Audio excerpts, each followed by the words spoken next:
Hey, what's up, you guys? There's Double Wolverines, and today we have an Evike unboxing. So yeah, it's kind of small.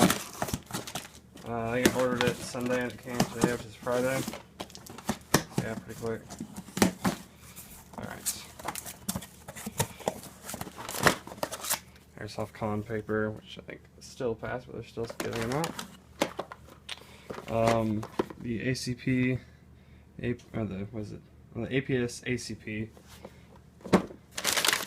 The Matrix, it's basically like a zipper holster, like a Black Hawk for the blocks. And then this little guy is a flexible unjamming rod that Moondog makes. So yeah, that's pretty cool.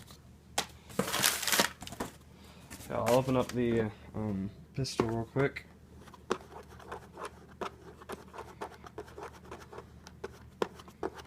Maybe. There we go. So yeah, there you go. There's the pistol. I'll have a review of this sometime soon. So yeah, hope you guys enjoyed the video. See you guys next time.